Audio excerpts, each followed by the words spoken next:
जय स्वामीनारायण विद्यार्थी मित्रों, सहजानंद विद्यालय द्वारा आयोजित डिजिटल अभ्यास श्रेणी में हूँ भावेश गजेरा आप सौ विद्यार्थी मित्रों हार्दिक स्वागत करूँ छूं।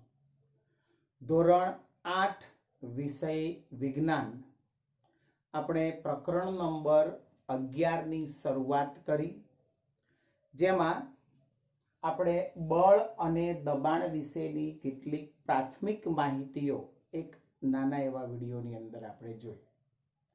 હવે આપણે પ્રકરણ નંબર 11 ના તાસ નંબર 2 ની અંદર પ્રવેશ કરીએ છીએ.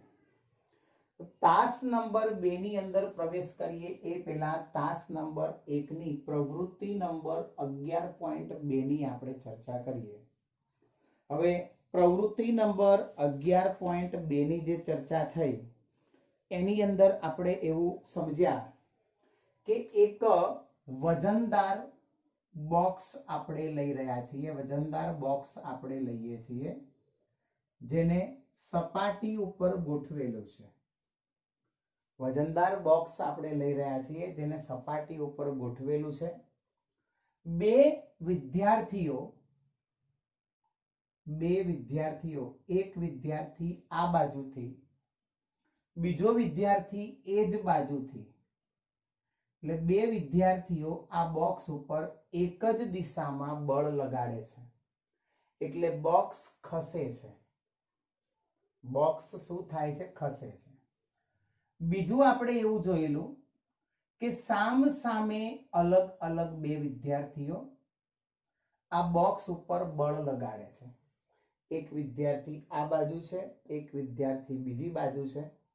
બંને વિદ્યાર્થીઓ એક બોક્સ ઉપર એકબીજાની વિરુદ્ધ દિશામાં, આ વિદ્યાર્થી જે છે એ આ બાજુ બળ લગાડે છે, આ વિદ્યાર્થી જે છે એ આ બાજુ બળ લગાડે છે. બંને વિદ્યાર્થીઓ પરસ્પર વિરુદ્ધ દિશામાં બળ લગાડે છે. હવે અહીંયા જો આ બંનેનું બળ સરખું હોય તો શું થશે? તો બોક્સની સ્થિતિમાં કોઈ ફેરફાર થશે નહીં. બોક્સની જે સ્થિતિ છે એ સ્થિતિ એની એ જ રહેશે. બોક્સની સ્થિતિમાં કોઈ ફેરફાર થતો નથી. બરાબર? બળ ઉપર જે અસર લાગુ પડે છે એ અસર કંઈક આ વસ્તુ આપણને દર્શાવે છે. બરાબર? કે સૌથી પહેલા અહીંયા એવું કીધું છે કે એક જ દિશામાં બે બળ લાગ્યા છે. તો અહીંયા શું થાય છે કે એક દિશામાં લગાડેલા બળો જે છે, બળો એકબીજામાં ઉમેરાય છે અને બળ એકબીજામાં ઉમેરાવાથી જે બોક્સ છે એ ડાબી બાજુ કે જમણી બાજુ કોઈ એક દિશામાં ખસે છે.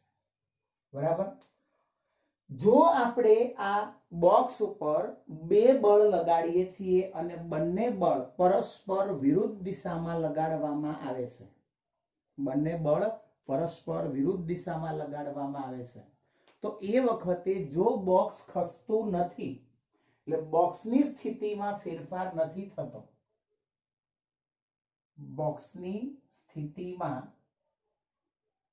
ફેરફાર થતો નથી, બોક્સ જ્યાં છે ત્યાંનું ત્યાં જ રહેશે, તો એવા બળને આપણે કહીશું સંતુલિત બળ. એ બળને આપણે શું કહીશું? સંતુલિત બળ. બરાબર? પણ જો બે બળમાંથી બોક્સ કદાચ કોઈ એક તરફ આ દિશામાં ખસે છે તો આના કરતા આનું બળ વધારે છે, એટલે પરિણામી બળ જે છે એ પરિણામી બળ બંને બળના તફાવત જેટલું મળે છે. બે બળો પરસ્પર વિરુદ્ધ દિશામાં લાગે તો જે દિશામાં બોક્સ ખસે છે એ દિશામાં બળ પરિણામી બળ છે જે બંને બળના તફાવત જેટલું હોય છે. આપણે એક વસ્તુ ઘણી બધી વખત કરી ચૂક્યા છીએ, દોરડા ખેંચની રમત. દોરડા ખેંચની રમતમાં જીતે છે કોણ? તો જેના બળનું મૂલ્ય પોતાની તરફ વધુ હોય એ જીતે છે. બરાબર? આનું એક બેસ્ટ ઉદાહરણ એક બીજું આપણે એ પણ જોયું. કયું જોયું બેસ્ટ ઉદાહરણ? તો યાદ કરો, લાસ્ટ લેક્ચરની અંદર એક છોકરો બળદને ખેંચે છે. તો છોકરો દોરડા વડે બળદ ઉપર બળ લગાડે છે અને બળદને ખેંચે છે. જ્યારે બળદ છોકરાને ખેંચે છે, કોણ ખેંચાઈ જશે? તો કે છોકરો બળદ તરફ ખેંચાશે. કેમ? કારણ કે છોકરાનું બળ બળદના બળ કરતા કેવું છે? ઓછું. તો જ્યારે આ પ્રકારનું, મતલબ કે જો સ્થિતિમાં બે બળો પરસ્પર વિરુદ્ધ દિશામાં લાગતા હોય અને છતાં પદાર્થની સ્થિતિમાં ફેરફાર થાય, પદાર્થની સ્થિતિમાં ફેરફાર થાય તો એવા બળને આપણે કહીશું અસંતુલિત બળ. શું કહીશું આપણે? એવા બળને અસંતુલિત બળ તરીકે ઓળખવામાં આવે છે. બરાબર? બળના મૂલ્યની સાથે બળની દિશા પણ બદલાય છે. બળના મૂલ્યની સાથે બળની દિશા પણ બદલાય છે. કારણ કે જ્યારે કોઈ પદાર્થ ગતિ કરતો હોય, એ ગતિ કરતા પદાર્થ ઉપર જો આપણે બળની દિશા બદલીએ, મૂલ્ય બદલીએ, પણ મૂલ્યની સાથે સાથે જો બળની દિશા બદલાય તો એની અસર પણ બદલાય. મૂલ્યની સાથે સાથે જો આપણે એની દિશા બદલીએ તો એની અસર પણ બદલાય. દાખલા તરીકે આપણે એવું કહીએ કે કોઈ વિદ્યાર્થી સાયકલ લઈને જઈ રહ્યો છે. એક વિદ્યાર્થી છે, આ એક વિદ્યાર્થી સાયકલ લઈને જઈ રહ્યો છે. બરાબર? હવે એ સાયકલની ગતિની દિશા આ બાજુ છે. હવે એને જો પાછળથી ધક્કો મારવામાં આવશે તો એની ઝડપ શું થશે? વધશે. ધક્કો મારવામાં આવશે તો ઝડપ વધશે, પણ એ જ સાયકલને વિરુદ્ધ દિશામાં ખેંચવામાં આવશે તો એની ઝડપ શું થશે? ઘટશે.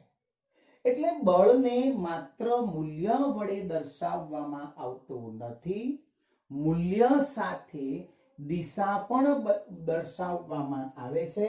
કારણ કે જો પદાર્થ ઉપર લાગતા બળની દિશા બદલાય તો એની અસર પણ, બળની જે અસર લાગુ પડે છે એ અસર પણ બદલાય છે.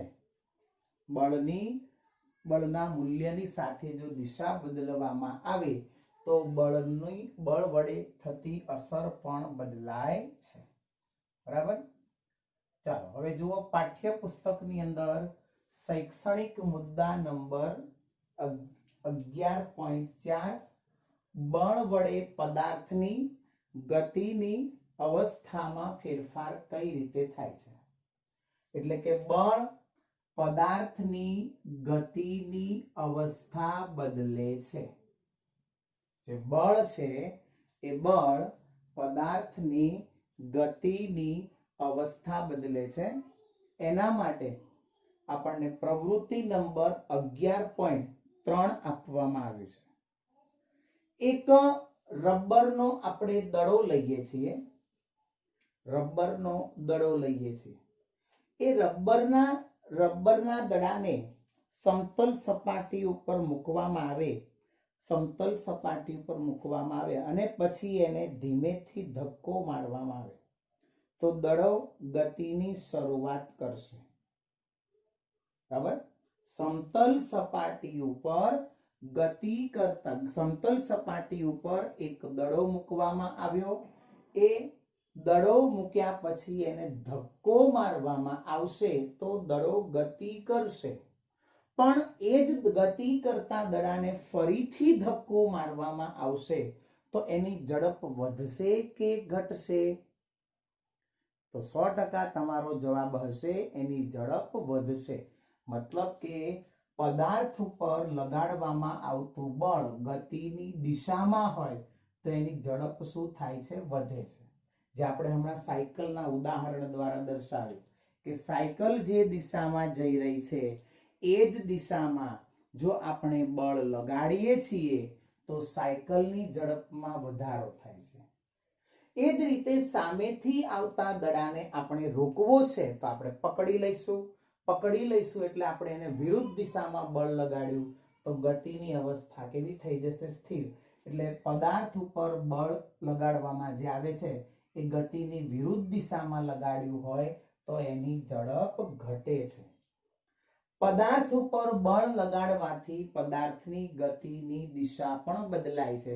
જેમ કે ક્રિકેટની અંદર બોલર દડો ફેંકે છે એની દિશા આ બાજુ છે, પણ બેટ્સમેન ફટકો મારીને દડાની દિશા શું કરે છે? બદલે છે. એટલે દડાની દિશા બદલાય છે. એટલે બળ લગાડવાથી પદાર્થ, સ્થિર પદાર્થ હોય એ ગતિમાં આવે અને ગતિમાન પદાર્થ સ્થિર થાય અથવા એની ઝડપ વધે કે ઘટે. ગતિમાન પદાર્થ જે હોય એ ગતિમાન પદાર્થ સ્થિર થાય અથવા એની ઝડપ વધે કે જો ગતિમાન હોય તો એની ઝડપ વધે અથવા તો ઘટે. બરાબર? તો આ ગતિની અવસ્થા. ટૂંકમાં પદાર્થ ગતિની અવસ્થા કઈ રીતે બદલે? તો બળ ગતિની દિશામાં લાગે, ઝડપ વધે, ગતિની વિરુદ્ધ દિશામાં લાગે, ઝડપ ઘટે. ગતિ કરવાની દિશા પણ બદલી શકાય છે. હવે 11.5 બળ લગાડવાથી પદાર્થનો આકાર બદલાય છે. બળ લગાડવાથી પદાર્થનો આકાર બદલાય છે. તો અલગ અલગ ઉદાહરણ આપણે આપીએ કે રોટલીનો લોટ બાંધેલો હોય, રોટલીનો લોટ બાંધેલો છે, એ બાંધેલા લોટના ગુલ્લા બનાવવામાં આવે, ગોળા બનાવવામાં આવે, પછી એ ગોળાને આપણે દબાવીએ તો એ ચપટા બનશે. એટલે રોટલીનો બાંધેલો લોટ હાથ વડે દબાવીએ છીએ તો એનો આકાર, રોટલીના બાંધેલો લોટ જે છે એને હાથ વડે દબાવવામાં આવે તો એનો આકાર બદલાઈ જાય છે, બદલી શકાય છે. બરાબર? સાયકલની સીટ ઉપર જાડો માણસ બેસે, સાયકલ ખમી ન શકે એવું. સાયકલ નોર્મલ સામાન્ય સાયકલ છે, એ સાયકલ ઉપર 120 કિલોની બોરી જેટલો, એટલે કે આપણે પેલા તારક મહેતા વાળો ડોક્ટર હંસરાજ હાથી, આમ તો મરી ગયો બિચારો, બરાબર, પણ એ માણસ એ સાયકલની સીટ ઉપર બેસશે તો સાયકલની હાલત શું થશે? એ સાયકલની સીટ ઉપર જાડો માણસ બેસે છે તો ત્યારે પણ એનો આકાર બદલાય છે. બરાબર? હવા ભરેલા ફુગ્ગાને દબાવવામાં આવે, હવા ભરેલા ફુગ્ગાને દબાવવામાં આવે તો એનો આકાર બદલાય છે. હવા ભરેલા ફુગ્ગાને દબાવવામાં આવે છે તો ફુગ્ગાનો આકાર બદલાય છે. બરાબર? રબર બેન્ડને ખેંચવામાં આવે, રબર બેન્ડને ખેંચવામાં આવે તો ત્યારે પણ રબર બેન્ડનો આકાર બદલાય છે. એટલે ટૂંકમાં ફૂટપટ્ટીના મધ્ય ભાગમાં વજનિયું મૂકવામાં આવે, વજનદાર વસ્તુ મૂકવામાં આવે. ફૂટપટ્ટીના મધ્ય ભાગમાં વજનદાર વસ્તુ મૂકવામાં આવે તો ફૂટપટ્ટી વળી જાય છે. બરાબર? આ બધા જે ઉદાહરણ મેં તમને કીધા એ આપણને પાઠ્યપુસ્તકની અંદર પ્રવૃત્તિ નંબર 11.5 માં દર્શાવેલા છે. આ બધા જે મુદ્દા મેં તમને કીધા, આ દરેકે દરેક મુદ્દા પાઠ્યપુસ્તકની અંદર પ્રવૃત્તિ નંબર 11.5 માં તમને દર્શાવેલા છે. બરાબર? એટલે એમાં આપણને એવું કીધું છે કે બળ લગાડવાથી પદાર્થ જે છે, બળ લગાડવાથી પદાર્થ જે છે, પદાર્થમાં કયા કયા પ્રકારના ફેરફારો થઈ શકે છે, આપણે એના વિશે ચર્ચા કરી. હવે આ બળ લગાડવા માટે, એટલે બળની અસર લાગુ પાડવા માટે પદાર્થ સાથે સંપર્ક થવો જરૂરી છે. તો એવા બળને કહેવાય સંપર્ક બળ. ટૂંકમાં આપણે એવું કહીએ કે ટેબલ ઉપર પેન પડી છે, આપણે દૂરથી આમ કરશું તો પેન ખસી જશે, એવું બનશે નહીં. પેનને ખસેડવા માટે આપણા હાથ વડે પેન સાથેનો સંપર્ક થવો જરૂરી છે, તો જ એ પેન ખસે છે. અને આવા પ્રકારના બળને આપણે શું કહીએ છીએ? સ્નાયુ બળ. બરાબર. ઘણી બધી વખત આપણા શરીરના જે બળ પદાર્થની અવસ્થામાં ફેરફાર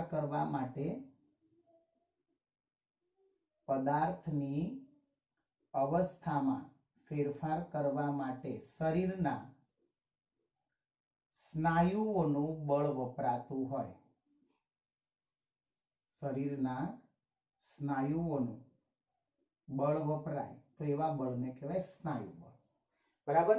પ્રાણીઓ જે આપણે ખેતી કામમાં કે પછી માલની હેરફેર માટે આપણે જે પ્રાણીઓનો ઉપયોગ કરતા હોઈએ, તો ત્યાં પણ આ જ વસ્તુ લાગુ પડે છે. બરાબર. પ્રાણીઓમાં આપણે જે પ્રાણીઓનો ઉપયોગ કરતા હોઈએ, તો પ્રાણીઓમાં પણ આ પ્રકારનું સ્નાયુ બળ, ઘોડા, ગધેડા, ઊંટ, હાથી, આ બધા જે છે એ બધા માટે એમના સ્નાયુ બળનો ઉપયોગ કરવામાં આવે છે. અને સ્નાયુ બળનો ઉપયોગ કરવા માટે એ ઘોડાનો, ગધેડાનો, હાથીનો, બળદનો કે પછી માણસ હોય તો માણસનો પદાર્થ સાથે સંપર્ક થવો જરૂરી છે. અને આવું બીજું એક બળ છે ઘર્ષણ બળ. આ ટાઈપનું બીજું એક ઘર્ષણ બળ છે ઘર્ષણ બળ, કે જ્યારે કોઈ પદાર્થ સપાટી ઉપર ગતિ કરતો હોય ત્યારે એ ગતિ કરવા માટે, એ પદાર્થની જે ગતિ છે એ ગતિ માટે આપણે જે બળનો ઉપયોગ કરીએ છીએ એ ઘર્ષણ બળ છે. ઘર્ષણ બળ છે એટલે આપણે ચાલી શકીએ છીએ. ઘર્ષણ બળ લાગવા માટે પદાર્થનો સપાટી સાથે સંપર્ક થવો જરૂરી છે.